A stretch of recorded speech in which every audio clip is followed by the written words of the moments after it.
In 1902, Charles Horton Cooley wrote, "I'm not what I think I am. I'm not what you think I am. I am what I think you think I am." Which means we live in a perception of ourselves. Let me break that down even more. What it means is, if I think you think I'm smart, then I feel smart. But if I think you think I'm weak, well, then I feel weak. I'm truly humbled to share this day with you. Now, I have a confession for you. I didn't go to my own graduation. No ceremony, no cap toss, no awkward moment of wondering, do we hug the dean? I missed the occasion my parents had been waiting for their entire lives. And why? Because I decided to become a monk. My parents were thrilled. And by thrilled, I mean deeply concerned for my mental stability. I had three choices growing up as an Indian immigrant: to be a doctor, a lawyer, or a failure.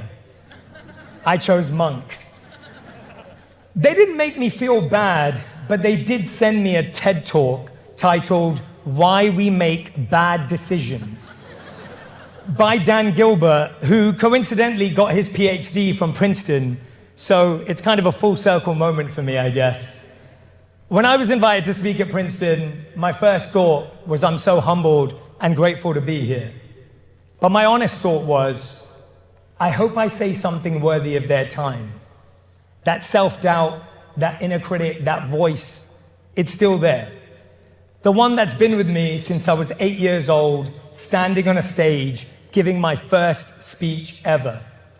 My mom had volunteered me to speak and sing at my school's Diwali assembly. I was dressed in what looked like a toga, and considering I was slightly overweight, a lot of me was hanging out. And I started to sing, I'm definitely not a singer, and everyone began to laugh. I forgot my words, and everyone began to laugh even more. I then looked down to read the next line, only I couldn't because my tears had smudged the words. Everyone began to laugh harder. Now, to make things even worse, if that was even possible, my teacher came on stage, put her arm around me, and walked me off stage. And that was my first experience of public speaking. And all I could think about was what my friends thought of me.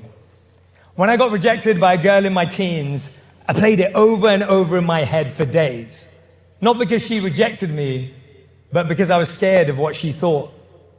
When I became a monk after college, I was worried if my parents would ever understand. I was scared of what they thought. 3 years later, when I left the monastery, I felt like I'd failed. Then I applied for jobs. 40 rejections, not even interviews, rejections, despite having a first-class degree. And when I finally got one as a consultant, you'll be happy to know, I thought, I'm behind everyone. What will they think of me? When I quit my stable career to pursue media, I feared what my colleagues would say. When I pitched my video ideas to 3 executives, one said I was too old, the second said I was too young. The third said I was the right age, but it was the wrong time. I was 28 and confused. I had no idea what would come next. When I started my podcast, a production company backed out 2 weeks before launch. They said, and I quote, it would never be big. When I wrote my first book, 14 imprints wanted me to change the name. They said no one wanted to think like a monk. And now, as I stand here in front of you today, at Princeton, one of the most prestigious institutions in the world, I still catch myself wondering, what are you going to think of this speech? When you Google the words, will I ever, the first thing that comes up is, will I ever find love? The second thing is, will I ever be enough? And the third is, will I am net worth? It's true. Check it out. We go from love to worth to money really, really quick. It's 70 million, by the way, if anyone's wondering. But being enough is something we all struggle with. In 1902, Charles Horton Cooley wrote, "I'm not what I think I am. I'm not what you think I am. I am what I think you think I am." Let that blow your mind for a moment. In 1902, Charles Horton Cooley wrote, "I'm not what I think I am. I'm not what you think I am. I am what I think you think I am." Which means we live in a perception of ourselves.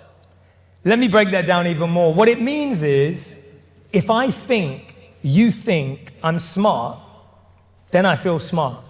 But if I think you think I'm weak, well, then I feel weak. This is the trap, and the world lures us in. You feel pressure to broadcast your wins, to post the new job, the proposal, the highlight reel, to do things people agree with, celebrate, and consider important, to stay visible, to stay relevant, to stay impressive, because the world rewards what's impressive. You feel pressured to prove you're doing well before you've even figured out what that means for you. The world will constantly push you to perform success. But if there's one message I want you to walk away with today, it's this: you have to disappear. I know a few parents just sat up straight like someone said gap year. Don't worry, when I say disappear, I don't mean your kids need to ghost their student loans and shave their heads to become monks. You still go to work, you still show up, but you stop announcing every move and start building something that speaks for itself. Disappearing means doing the work. It means doing the work in the dark. It means building in private what you don't need to prove in public. It means doing the work when no one's watching. You stop worrying about what people think and start valuing what you believe. Because a life that looks good or sounds good is nothing compared to a life that feels good. Now, this all might seem like strange advice coming from someone whose entire career exists online in the public eye. But I would not be where I am today if I didn't disappear not once, but twice. The first time I became a monk. The second time I left a stable consulting job to start sharing what I'd learned from the monks. At my first event, no one showed up. I practiced to an empty room. At my second event, no one showed up again. I practiced to an empty room again. By then, I realized I had to fire the person who was putting out the flyers. That person was me, by the way. For years, I spoke to rooms of 5 to 10 people. I learned about their stories, learned about their challenges, and some of them became beautiful friends that I still have today. There was no pressure for success in those tiny rooms, and I was free to fail, experiment, and grow in private. And that's what's fascinating. If you look at world-class entrepreneurs that you admire, the artists that you look up to, business people that you aspire to be like, and creatives, guess what? They all disappeared. Kobe Bryant practiced at 4 a.m. when no one was watching. Warren Buffett sat in a quiet room in Omaha reading. 80% of his day was spent studying financial statements, reports, and books. Lady Gaga played dive bars in a glitter leotard for audiences of 6. Sarah Blakely, the founder of Spanx, kept her idea a secret for an entire year, even from her friends and family, because she didn't want them to prevent her from taking a risk. Christopher Nolan wrote the script for Inception over a period of about 10 years. He initially conceived the idea when he was 16. Steven Spielberg made short films in his garage before ever stepping on a set. They trained while no one was watching. They built without broadcasting. They worked in silence so they could rise without noise. So, whilst everyone is putting pressure on visibility, feel comfortable becoming invisible. But that's hard when everyone's life is on show. Step off stage as often as you can. Today, you all graduate together. But from tomorrow, you'll have your own pace, your own time. Some of you will get promoted first. Some of you will get promoted last. Some of you will exit your company first. Some of you will never start one. Some of you will get married first, and some of you won't get married at all. Everything will be documented. So how do you disappear in a world obsessed with being seen? Remember this ancient story. A young student once asked the Buddha, "What do you gain from meditation?"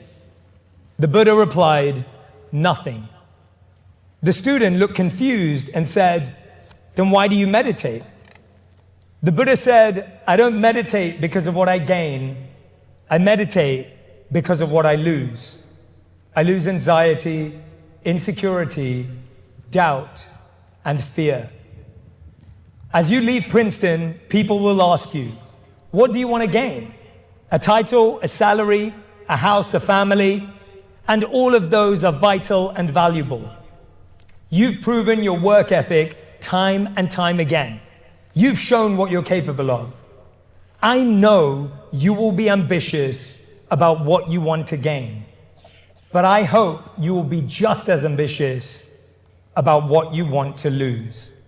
Lose the need for approval, lose the obsession with comparison, lose the fear of not being enough. What we gain makes us successful, but what we lose makes us fulfilled. Especially lose envy. Envy doesn't tell you what you want, it distracts from what you already have. Envy will make you lose good friends and find bad ones. You're already successful. You're going to be even more successful. I have no doubt about that. The only thing that can ruin it is comparing your win to someone else's. Envy won't stop your success. It's comparing your win to someone else's that will make you feel like you're never enough. And contrary to popular belief, the cure for envy isn't success. The cure for envy is study. When your friend wins, don't scroll past, study them. How did they build that? How did they stay consistent? How did they recover from their failures? Celebrate them. There's this beautiful word in Sanskrit that I loved. It's called mudita. It means to take joy and pride in watching someone else's success. I hope that you'll practice this with the people you're sitting next to right now. There are 4 decisions you'll make in life that matter more than almost any other. Ask for guidance, sure, get advice, learn from the people you trust, but don't let these decisions be defined by other people's opinions. Because at the end of the day, you're the one who has to live with them. The first decision is one you'll make every single day. The first decision you'll have to make is how you feel about yourself. It's not a decision you'll make once. It's a decision you'll make every single day, every morning in the mirror, every night before you sleep. Some days you won't like what you see. You'll mess up at work, say the wrong thing at home, fall short of who you want to be. Your self-perception will be tested. But you don't pass by pretending or being perfect. You pass by choosing again and again to show up for yourself and the people you love better than you did yesterday. The second decision is this: who you choose to love and who you choose to love you. According to social psychologist Dr. David McClelland, this decision can influence up to 95% of your success or failure in life. Not your grades, not your GPA, not your first job title. Who you let close. Sometimes you won't know if you chose right until you're right in it. 12 months into my marriage, we were 4 months away from being broke. in a new country with 30 days left on our visa. I sat my wife down and I told her. She looked at me and quietly said, I trust you. That wasn't the moment I knew she was the right person. It was the next morning when she looked at me dead serious and said, I think I want to buy a plant. I just told her we might be able to stay in the country. Rent, groceries, and maybe the visa, if we were lucky, that was the budget. And she wanted to add a ficus. So off we went to Home Depot, 10 a.m. on a Saturday morning, like it was the most normal thing in the world. That was the moment I knew she was the right person. I take life too seriously, and she doesn't at all. The plant sadly died that winter, but thankfully our relationship survived and is still growing. Don't fall in love too fast. You don't truly know someone until you've seen them when they're tired, stressed, broke, or hangry. The right person will make the hard times easier. The right person will make the hard times easier. And don't forget about your parents.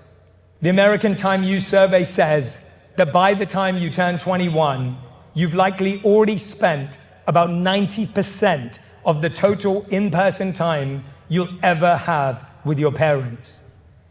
Interview your parents, record their stories, learn every lesson you possibly can from them. You can earn more money, more titles, more goals, but you'll never earn back lost time with your parents. The third decision is what you do for a living. Try to do what you love. And if you can't, find meaning in what you do. You'll spend a third of your life at work. That's around 90,000 hours. Don't settle for hating it. That doesn't mean your job has to be your passion. But it also doesn't mean you have to feel like you're trading your soul for a salary. Focus on what it gives you. Stability for the people you love, structure while you build something else, a chance to bring love and you into the role. When I worked at Accenture, I was a consultant by day and a meditation teacher by lunch. I'd run sessions for my colleagues during breaks and after hours, not because it was part of my job description, but because I needed it, and so did they. I remember one day, one of the rugby lads came up to me. That's the British version of a jock, but with better hair and worse manners. He pulled me aside and said, Jay, I want to learn how to meditate, but none of the girls can find out. Apparently, they were all into him, and he thought meditation might ruin his street cred. Consultants. So after work, we grabbed 2 chairs, turned off the lights, and sat across from each other. 3 minutes into deep breathing, and boom, the door swings open. The exact group of girls he was worried about walk in. They take one look at us sitting there in the dark, eyes closed, breathing like monks on a blind date, and they just lose it. Laughter, chaos. He was mortified. No recovery. But here's what he told me months later. Meditation helped him manage the anxiety he'd never talked about. That showed me how desperately we needed stillness in a world designed to burn us out. And it gave me the confidence to follow my path. Later, I would go back to Accenture to teach meditation and many seminars. And I still have incredible relationships with the leaders I once worked for. So here's the truth. Even if you don't love your job, bring what you love into it. Love the people, love the growth. And if you can't find any love in it, use that feeling as your signal to move. Always, always trust this signal. 85% of jobs that will exist in 2030 haven't been invented yet. The average American changes careers 5 to 7 times in their lifetime. I can't wait to see what you do in the next 5 years. The world is waiting for you. The fourth decision, and maybe the most important, is how you'll serve humanity. Most people never get to this one. They get busy chasing the next job, the next move, the next upgrade. But if you skip this question, I believe you skip the one thing that leads to true fulfillment. In the monastery, we were taught, it's not about how much you give, it's about how much you hold back. Whether you have a little or a lot, your time, energy, and resources are far more meaningful when they're not just for you. One study found that volunteering just for 2 hours a week improves mental health and extends life expectancy. But the situation in this country is much worse. Over 59 million US adults, nearly 1 in 4, live with a mental illness. Only 47% of those individuals receive treatment. But that's not the shocking part. This is. The average delay between the onset of mental illness symptoms and receiving treatment is 11 years. And that's what keeps me going, recognizing there is so much more to do in the world. Remember, your purpose does not have to be your job. Your purpose does not have to be big. Your purpose does not have to make you money. Your purpose does not have to make you famous. Your purpose can be something you do on the weekends. Your purpose can be something you do in the evenings. Your purpose is something no one can take away from you. So find something you care about.